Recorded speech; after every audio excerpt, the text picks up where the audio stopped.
Mes chers amis, pour entrer vite dans le vif du sujet que j'ai prévu de vous exposer ce soir, je voudrais citer le Midrash, la Psikta, qui dit que le Bet Amikdash, le Mishkan, excusez-moi, le tabernacle du désert, a été achevé le 25 Kislev. La Torah ne le dit pas dans les versets, mais il n'a été inauguré que le premier Nissan. Et pourquoi? Car déjà, cette date du 25 Kislev était toute prédestinée pour l'inauguration. Donc la première inauguration de l'histoire d'un monument sacré a eu lieu le 25 Kislev. C'était à l'époque de Moshe Rabbeinu, dans le désert. Et on a voulu par là nous donner une leçon. C'est que dans l'année juive, en fait, il y a 4 périodes, qu'on appelle en hébreu les Arba Tekufot. Ces 4 périodes qui sont rythmées par le mot Tekufa, qui désigne en fait les équinoxes et les solstices. Je vous rappelle que l'équinoxe, ce sont les jours où la durée de la nuit et du jour sont équivalentes, et les solstices d'hiver et d'été sont la nuit la plus longue et la nuit la plus courte. Et que dans notre tradition, il est rapporté que le monde a été créé par Kadosh Baruch Hu le 25 Elul. Et qu'à partir du 25 Elul, qui était donc le premier jour de la création, si vous comptez 6 jours, 25, 26, 27, 28, 29, et ensuite vous arrivez au jour suivant, le 6e, c'est le jour de Rosh Hashanah, qui est le jour de la création de l'homme. Donc on dit généralement qu'à Rosh Hashanah le monde a été créé. C'est pas tout à fait exact, c'est l'homme qui a été créé à Rosh Hashanah. Mais pourquoi a-t-on créé le monde le 25 Elul? Pour nous dire qu'à ce jour-là, le premier, qu'est-ce que la Torah nous dit? Elle nous dit que Dieu a créé la lumière. Vayomer Elokim yehi or, vayehi or. Et Dieu dit que la lumière soit, et la lumière fut. Et donc le 25 Elul est le jour de l'apparition de la lumière. Quand je disais tout à l'heure que l'année juive est divisée en 4 périodes, ça veut dire que les 12 mois de l'année sont à diviser 3 par 3.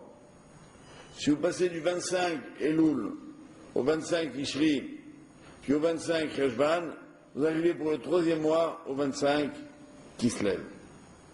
Et le 25 Kislev, c'est le jour où la lumière recroît dans le monde.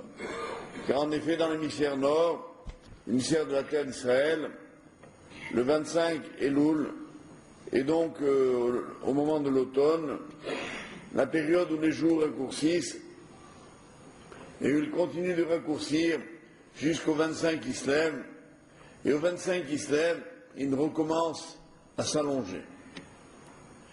Donc il y a là une sorte de prédestination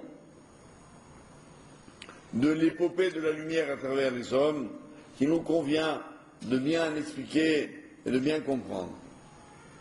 En fait, au-delà de la coïncidence de la date, on est amené à réfléchir sur le sens de la lumière et de son apparition dans ce que l'on appelle la fête de Hanouka.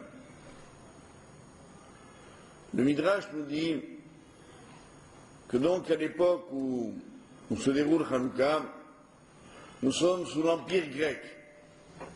Et il y avait un empereur très orgueilleux, très imbu de lui-même, qui s'appelait Alexandre le Grand.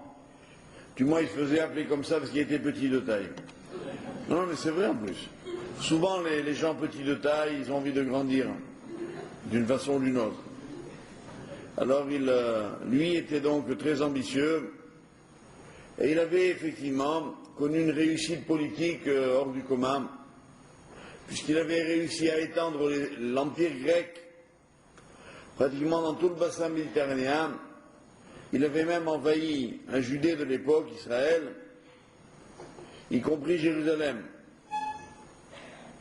Et lorsqu'il est arrivé à Jérusalem, chose assez étrange, il n'a pas détruit le temple. Il a juste demandé, entre guillemets, juste, que l'on mette Tselem Bechal, c'est-à-dire que l'on prenne son buste et qu'on le mette dans le Echal, là où il y avait les tables de la loi, tout simplement. Il voulait donc non pas détruire le temple, mais le conquérir autrement, superposer sa conception à la conception de la Torah. Donc en fait, ce qui nous a opposés au monde grec, ce n'est pas une guerre militaire, c'est une guerre idéologique, c'est une confrontation d'idées. Qu'est-ce qu'il y a ici? Qu'est-ce qu'il y a là? Et Alexandre le Grand était de ceux qui comprenaient où étaient les vrais combats à mener. Il ne s'agissait pas de détruire les Juifs, il s'agissait de les asservir autrement, d'arriver à les convaincre qu'ils étaient dans l'erreur et qu'il y avait donc dans l'adhésion à la civilisation grecque un prestige considérable. Il est vrai, et là non seulement on ne le nie pas mais on le reconnaît volontiers, que le monde grec était très séduisant.